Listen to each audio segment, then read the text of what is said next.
Assalamualaikum warahmatullahi wabarakatuh. Sahabat, topik pembahasan pada video kali ini adalah tentang uji independen sampel t-test. Apa dan bagaimana prosedur uji independen sampel t-test ini? Kita simak terlebih dahulu penjelasan berikut. Independen sampel t-test adalah uji komparatif atau uji beda. Berfungsi untuk mengetahui adakah perbedaan min atau rata-rata yang bermakna antara dua kelompok bebas. Dua kelompok bebas yang dimaksud adalah dua kelompok data yang tidak berpasangan, artinya sumber data berasal dari subjek atau sampel yang berbeda. Contoh, pada desain penelitian kuasi eksperimen, terdapat dua kelompok data, yaitu data nilai hasil post-test kelas kontrol dan data nilai hasil post-test kelas eksperimen. Tentu, data nilai hasil post-test dua kelas ini bersumber dari subjek yang berbeda, yaitu subjek kelas kontrol dan subjek kelas eksperimen.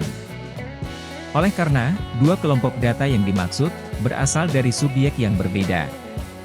Sehingga, dua kelompok data tersebut, masing-masing kelompok data, dapat memberikan informasi sendiri-sendiri atau dengan kata lain, independen. Inilah yang dimaksud independen sampel, atau subjek independen. Sekarang sahabat dapat bandingkan. Misalkan, ada dua kelompok data pretest dan post-test kelas eksperimen. Tentu, dua kelompok data pretest dan post-test ini bersumber dari subjek yang sama, yaitu seluruh siswa yang ada di kelas eksperimen. Data yang berasal dari sumber yang sama ini disebut data berpasangan. Nah sahabat, sebelum kita lanjut, ada baiknya klik tombol subscribe, like dan notifikasi berikut, agar channel ini berkembang, dan terus bermanfaat bagi yang membutuhkan. Terima kasih, semoga menjadi berkah. Sahabat, ada beberapa asumsi yang harus dipenuhi sebagai syarat uji independen sampel t-test ini, antara lain. 1. Dua kelompok data masing-masing merupakan data dengan skala interval atau rasio. 2. Dua kelompok data masing-masing saling bebas atau tidak berpasangan. 3. Data per kelompok harus berdistribusi normal. 4. Data per kelompok tidak terdapat data outlier. Dan 5. Variansi masing-masing dua kelompok data adalah sama atau homogen. Berdasarkan asumsi tersebut, maka, dua kelompok data yang akan kita uji dengan uji independen sampel t-test ini harus terlebih dahulu sudah melampaui uji normalitas dan uji homogenitas. Dengan kata lain, dua kelompok data masing-masing data berdistribusi normal, dan keduanya adalah homogen. Bagaimana cara melakukan uji normalitas dan uji homogenitas? Sahabat dapat membuka video tutorial di channel ini. Adapun yang dimaksud data outlier sebagaimana disebutkan dalam asumsi di atas, adalah data outlier yaitu data yang berbeda sendiri dari data pada kelompok umumnya. Misalkan, dalam satu kelompok data, diumpamakan satu kelompok data ini adalah data nilai hasil belajar mahasiswa kelas A. Hampir seluruh nilai hasil belajar mahasiswa kelas A, atau 99% berada pada rentang antara 70 hingga 100. Tetapi ada satu mahasiswa yang mendapat nilai 35. Nilai 35 inilah yang disebut data outlier. Sahabat, tabel berikut ini adalah tabel data tentang nilai tes akhir atau post-test hasil belajar siswa pada penelitian kuasi eksperimen. Ada dua kelompok data, yaitu data post-test kelas kontrol dan data post-test kelas eksperimen. Masing-masing jumlah subjek dalam dua kelas ini berbeda.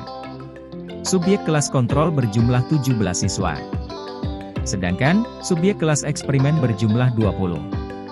Kita akan menguji apakah kedua data post-test dua kelompok kelas ini, ada perbedaan rata-rata data secara signifikan. Atau sebaliknya, tidak ada perbedaan signifikan rata-rata datanya. Selanjutnya, pada masing-masing data post-test kelas kontrol dan kelas eksperimen, kita beri kode seperti berikut.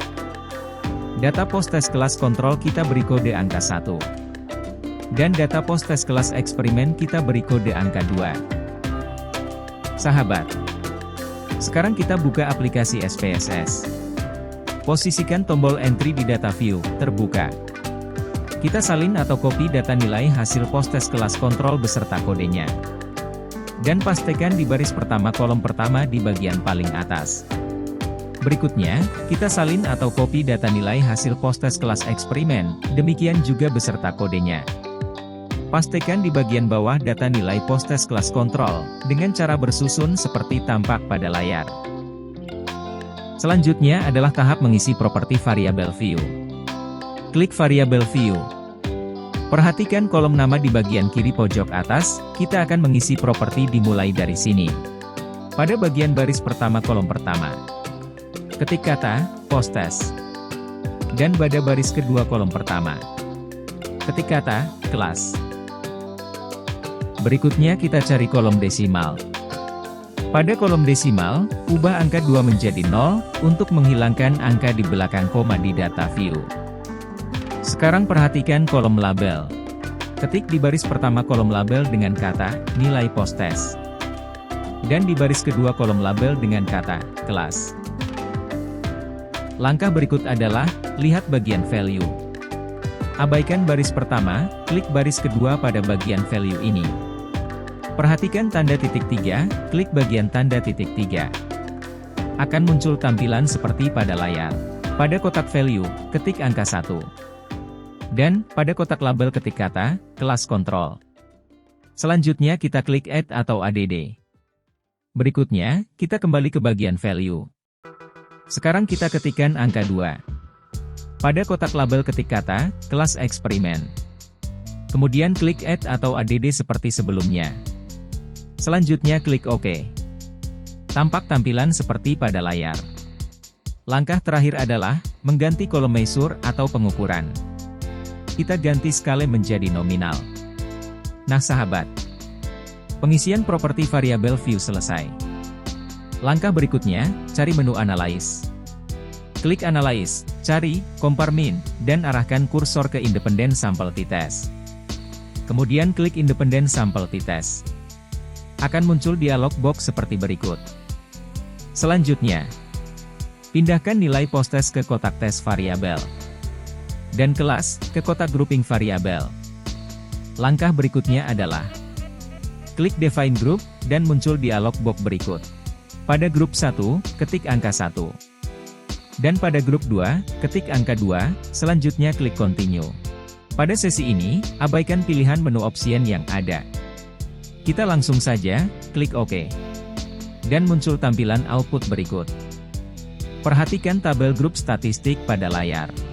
Berdasarkan tabel grup statistik tersebut, diketahui, banyaknya subjek kelas kontrol, 17 siswa, dan subjek kelas eksperimen, 20 siswa.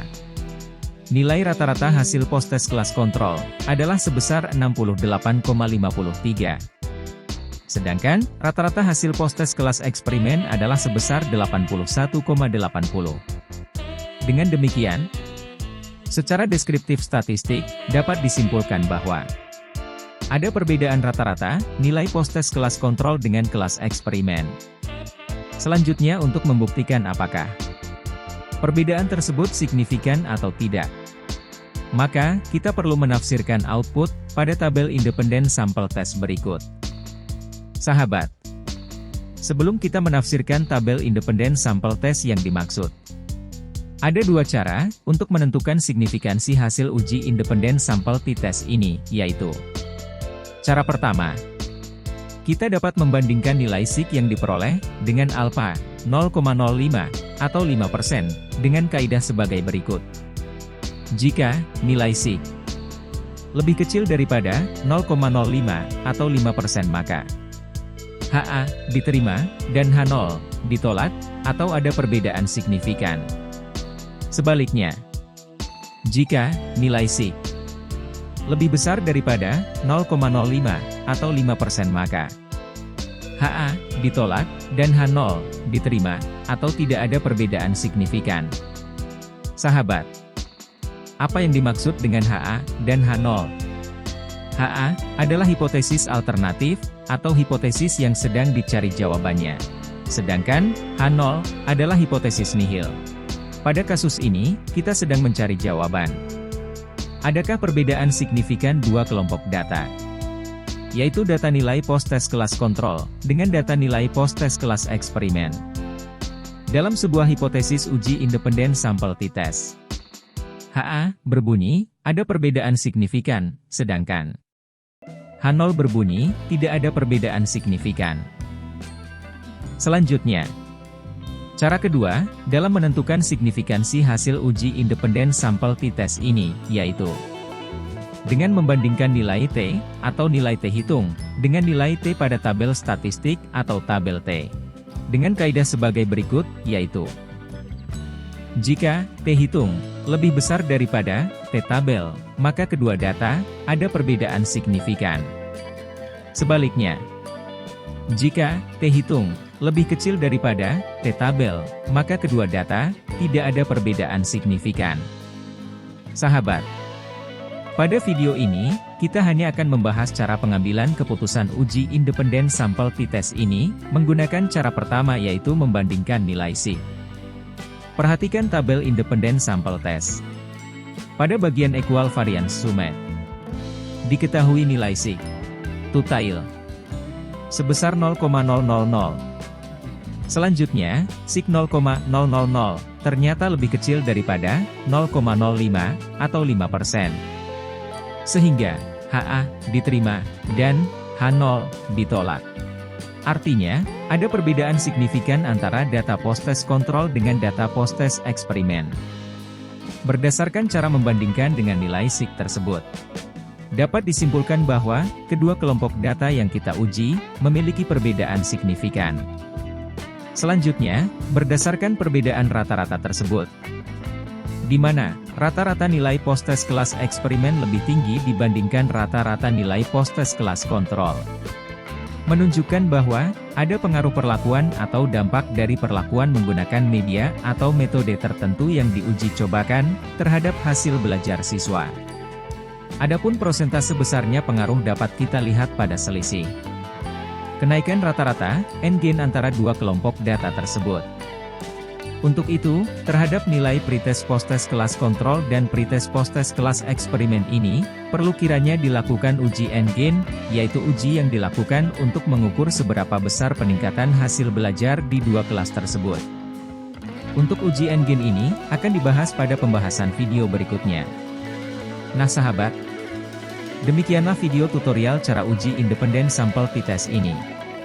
Terima kasih sudah menonton, semoga video ini bermanfaat. Wassalamualaikum warahmatullahi wabarakatuh.